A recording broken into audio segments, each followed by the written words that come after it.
তিনিচুকীয়াৰ হোটেলত বিয়পিছে নেকি জেহাদীৰ ঘাটি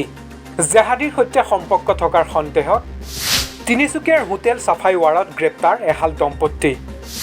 ভুৱা পৰিচয় পত্ৰৰে হোটেলখনত আশ্ৰয় লৈ আছিল বহিৰাজ্যৰ দম্পতিহালে বিগত 16 আগষ্টৰ পৰা তিনিচুকীয়াৰ হোটেল চাফাই ৱাৰত আশ্ৰয় লৈ আছিল কৰ্ণাটকৰ মহম্মদ হায়াত খাটিব আৰু জম্মু কাশ্মীৰৰ সমিনা ইয়াকুব নামৰ মহিলাগৰাকীয়ে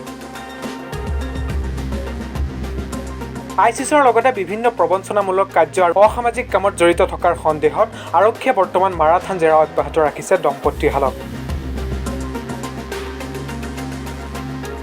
সেনা আৰক্ষীৰ ফালৰ পৰা আনুষ্ঠানিকভাৱে সবিশেষ তথ্য ৰাজহুৱা কৰা হোৱা নাই যদিও সন্দেহজনক দম্পতিহালক লৈ চাঞ্চল্য অব্যাহত আছে ৰাজ্যত